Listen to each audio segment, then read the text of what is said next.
हर हर महादेव। श्री शिवाय नमस्तुभ्यम, श्री शिवाय नमस्तुभ्यम, श्री शिवाय नमस्तुभ्यम, श्री शिवाय नमस्तुभ्यम, श्री शिवाय नमस्तुभ्यम, श्री शिवाय नमस्तुभ्यम।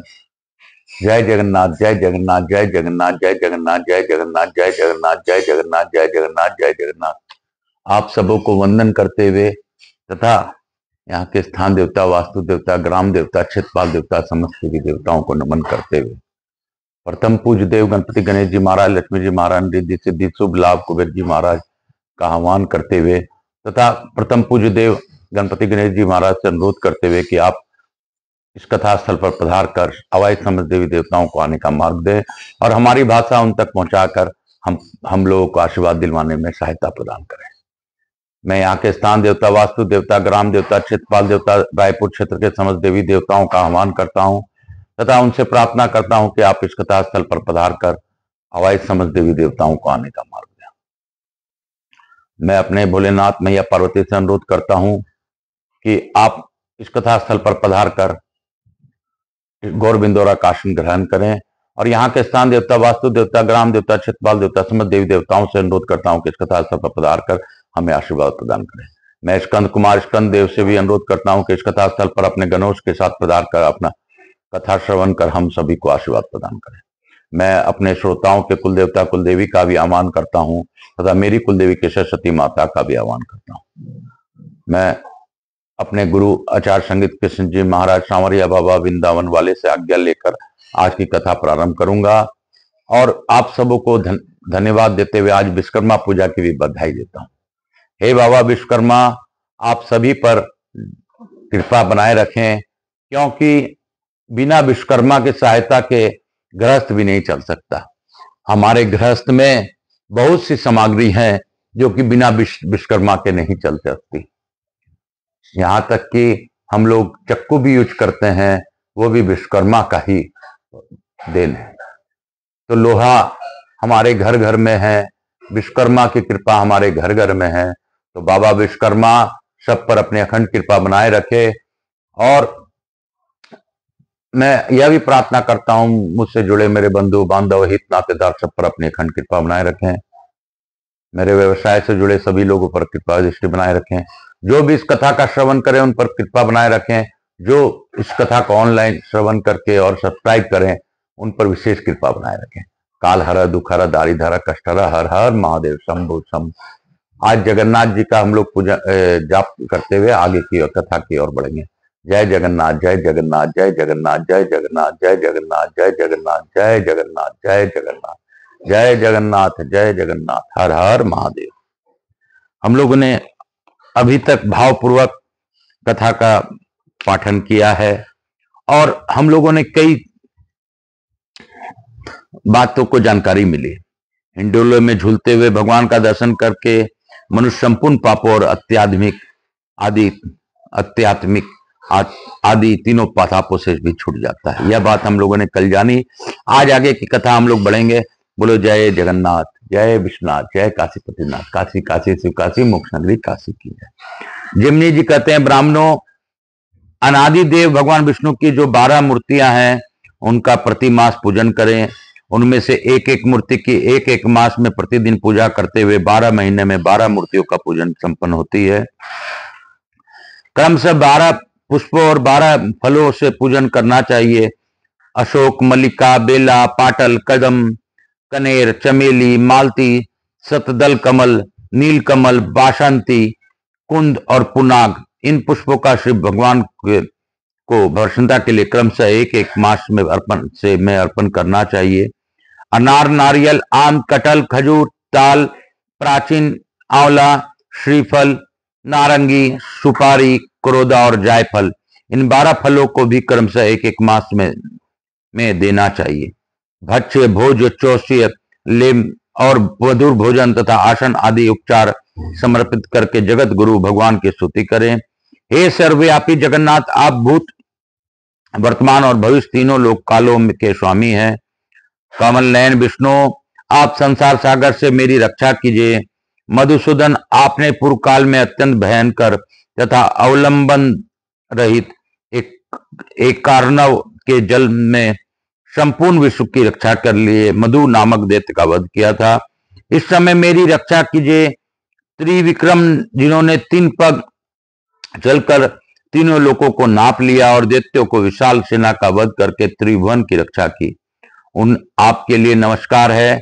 जिन्होंने ऋग्वेद, यजुर्वेद और सामवेद का ज्ञान अपने भीतर लिए, वे वामन रूप धारण करके अद्भुत रूप से सबको मोहित कर लिया, उन मायावी भगवान विष्णु को नमस्कार है, जो भक्तों के लिए ही अपने हृदय में लक्ष्मी जी को धारण करते हैं और उन्हें संपत्ति देते हैं, उन भगवान श्रीधर को नमस्कार है।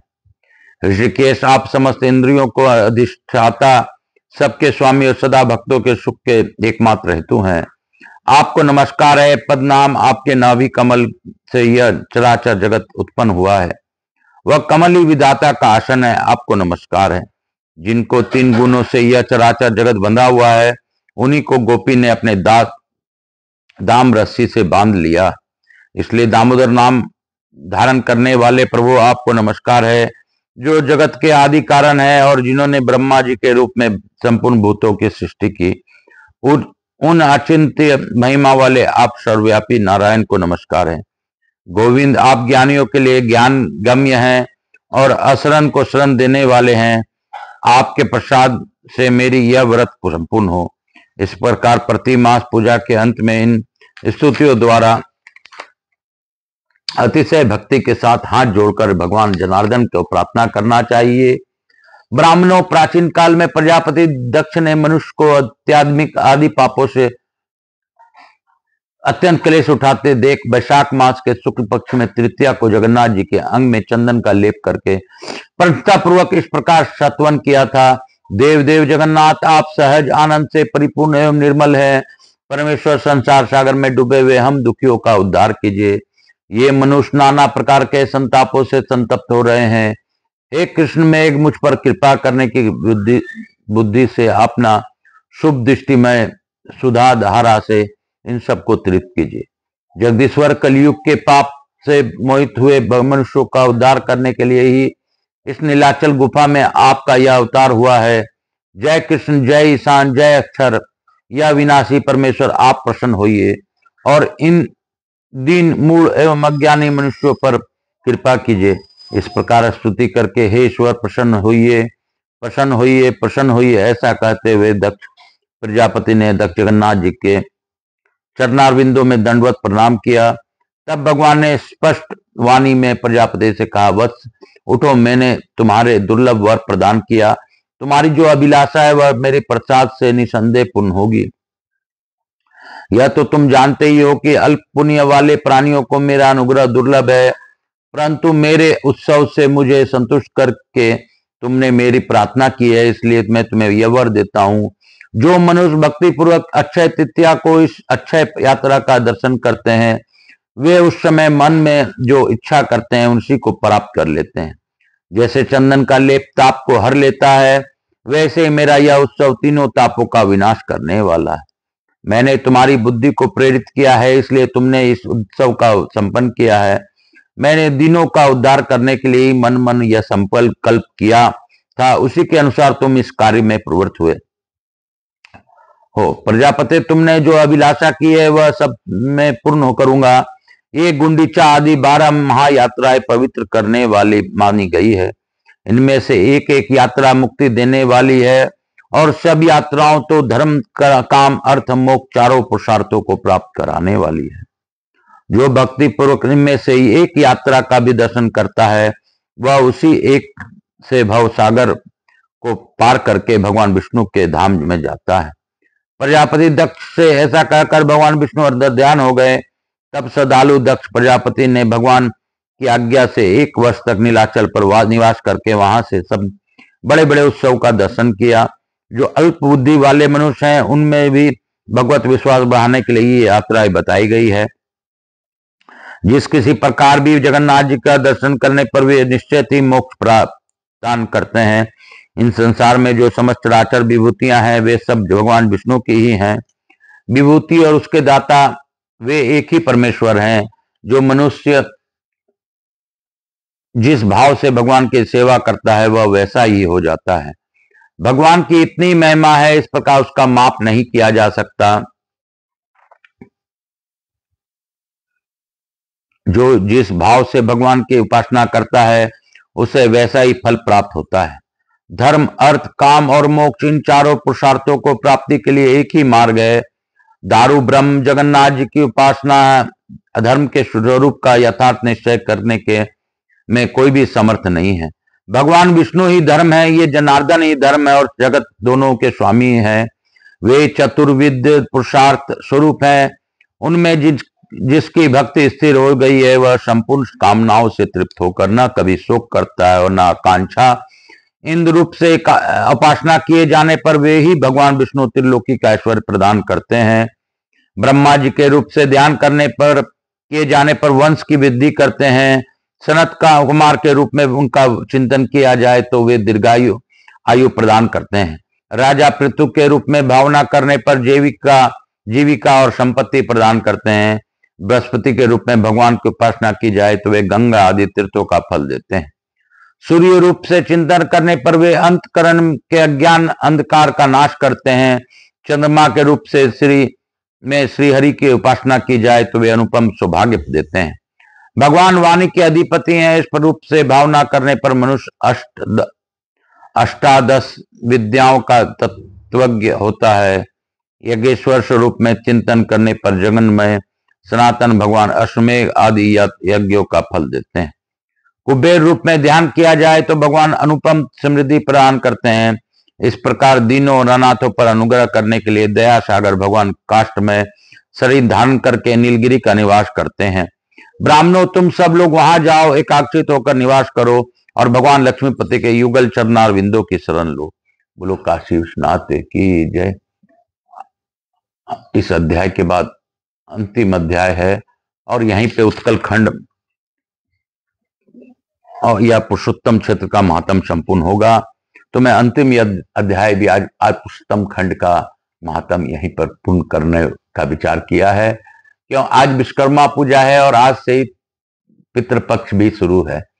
तो पितरों के तृप्त करने के लिए और सभी पितरों की मुक्ति हो, ऐसी प्रार्थना के साथ मैं इस अध्याय को आगे पढ़ता हूं। काल हर दुख हर दारी धर कष्ट हर हर महादेव। मेरे ही नहीं सभी श्रोताओं के पितरों की भी मुक्ति हो, ऐसी मेरी भावना है।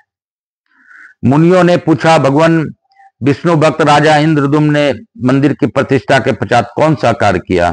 जैमिनी जी बोले, साक्षात ब्रह्म स्वरूप जगन्नाथ जी से वरदान पाकर न श्रेष्ठ इंद्रदुम्न ने अपने को कृतार्थ माना।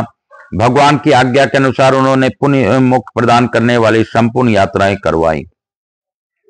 अनेक प्रकार के उपचारों से जगत गुरु श्री हरि की नाना प्रकार की पूजा की और राजा गाल श्वेत को भगवान की आज्ञा भली भांति समझाकर धर्म और न्याय से युक्त यह वचन कहा, राजन, तुम बहुश्रुत विद्वान हो, धर्म में तुम्हारी निष्ठा है, भगवान में भी मन वाणी और क्रिया द्वारा तुम्हारी बड़ी भक्ति है। भगवान श्री हरि किसी एक के उपदेश के लिए अनुशासन नहीं करते हैं। ये समस्त चराचर के गुरु हैं और संपन्न विश्व इनका शिष्य है।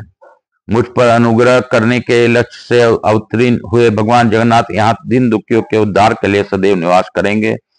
तुम भक्ति और श्रद्धा के साथ इनकी आज्ञा के पालन लगे रहो। यह साधारण काष्ठ की प्रतिमा है, ऐसा व्यवहारिक बुद्धि से इन्हें न देखो। ये साक्षात जगदीश्वर हैं। इनकी मंदिर प्रवेश काल में तीनों लोकों के निवासी इस पृथ्वी पर आ गए थे। यह तो तुमने प्रत्यक्ष देखा है।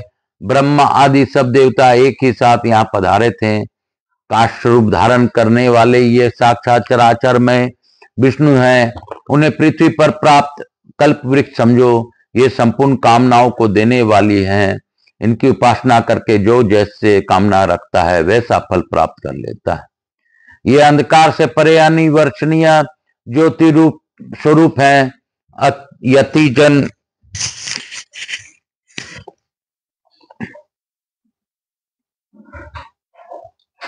यतिजन बहुधा प्रयत्न करके भी इन्हें यथार्थ रूप से नहीं जान पाते। नैष्ठिक ब्रह्मचर्य का पालन करने वाले शुद्ध धर्मनिष्ठ यतियों तथा अन्य भक्ति से युक्त योगियों के एक ही मार्ग भगवान श्री हरि हैं। जैसे संतप्त मनुष्य ग्रीष्म ऋतु में शीतल एवं गहरे जलाशय में गोता लगाकर बड़े संतोष का अनुभव करते हैं, उसी प्रकार इन करुणा सागर भगवान पुरुषोत्तम के प्राप्त होने पर मनुष्य त्रिविध ताप जनित दुख के त्याग देता है। शरण में आए हुए जिन दीन जनों का जैसा उपकार ये भगवान विष्णु करते हैं, वैसा माता पिता मित्र पत्नी और पुत्र कोई भी नहीं करता सकता। अतः भोग और मोक्ष दोनों फलों को देने वाले इन जगदीश्वर का तुम सेवन करो। पूर्ववासियों तथा प्रजाओं के द्वारा भगवान की विभिन्न यात्राओं को भली भांति संपन्न करते रहो। निर्श्रेष्ठ सभी राजाओं के लिए धर्म का मार्ग एक सा ही है। किसी पूर्व पुरुष ने उसे चलाया है और पीछे होने वाले लोग उसका पालन करते हैं।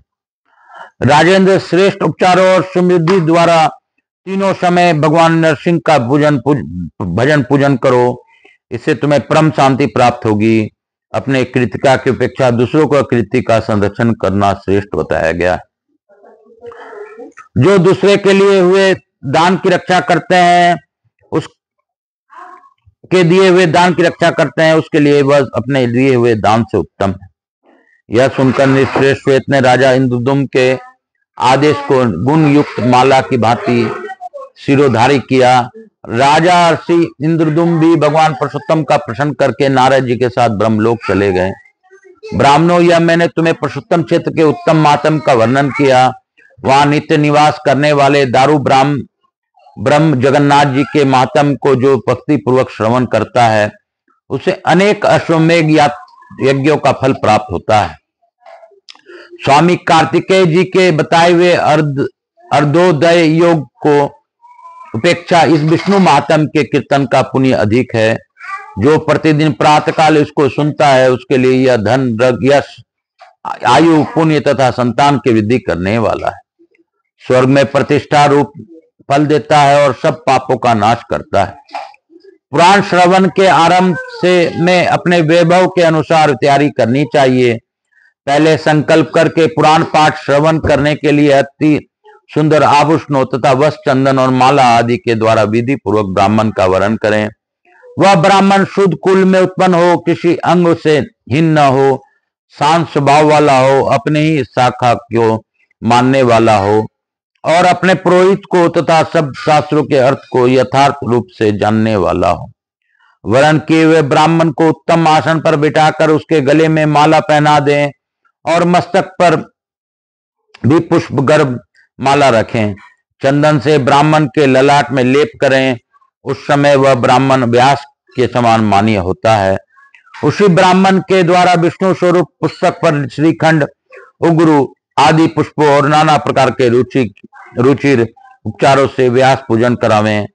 कथा सुनने के लिए आने जाने वाले लोगों के बैठने के निमित्त यथा योग्य आसन बनवा कर रखें। स्वयं उत्तम आसन पर बैठकर उत्कंठित चित्त से कथा सुने अथवा झाड़ बुहार कर शुद्ध किए हुए स्थान के सबके साथ बैठें। व्यास जी के आगे ऊंचे आसन पर न बैठें। स्नान करके 2 शुद्ध वस्त्र धारण करें। आचमन करके शरीर में यथास्थान तिलक करें और प्रसन्नता पूर्वक मन से भगवान विष्णु का ध्यान करते हुए कथा में विश्वास करें। पुराण, ब्राह्मण, देवता, मंत्र, कर्म, तीर्थ तथा बड़े बूढ़ों के वचन में विश्वास फलदायक होता है। सब पुण्य विश्वास का कारण है। पुराण श्रवण करने के समय पाखंडी आदि से बातचीत, व्यर्थ की बकवास और सब प्रकार के चिंताओं का प्रयत्न पूर्वक त्याग करें। इसी विधि से प्रतिदिन प्रसन्नता पूर्वक कथा सुने। पाठ समाप्त होने पर बारंबार करताल आदि बजाकर जय कृष्ण, जगन्नाथ, हरे इत्यादि नामों का कीर्तन करें। कीर्तन इतने उच्च स्वर से होना चाहिए कि आकाश में उसकी ध्वनि गूंज उठे। इस प्रकार भगवान विष्णु की प्रीति के लिए जो प्रतिदिन कीर्तन करना चाहिए। तदंतर ग्रंथ समाप्त होने पर भी भगवान विष्णु की प्रसन्नता के लिए बड़े भक्ति के साथ वस्त्र, माला और चंदन आभूषण आदि को विशेष व्यवस्था करके व्यास सदृश मान्य आचार्य को विभूषित करें और अपने शक्ति के अनुसार विधि पूर्वक दक्षिणा दें। दक्षिणा ऐसे देनी चाहिए जिसमें आचार्य का संतोष हो जाए। शांति कर्म, पौष्टिक कर्म, व्रत बंध, विवाह आदि कर्म, मोक्ष साधक कर्म, पुराण श्रवण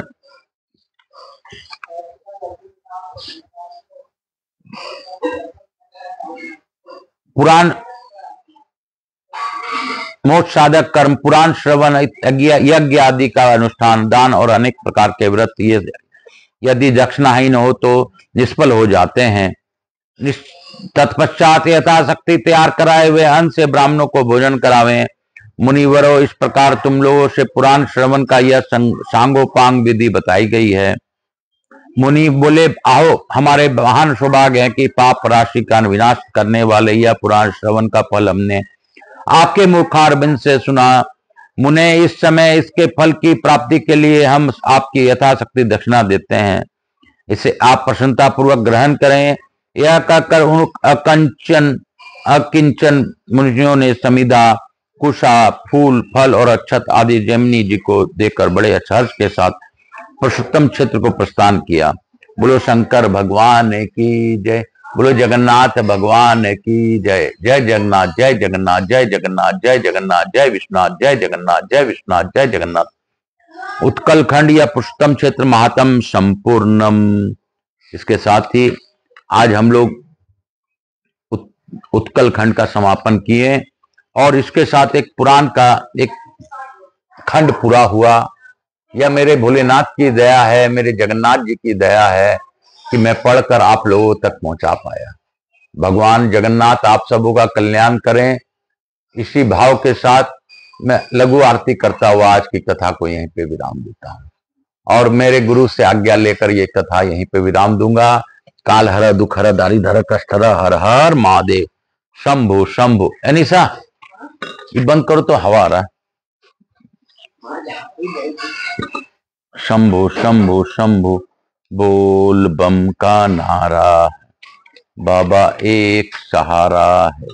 बोलो बम, बोलो बम।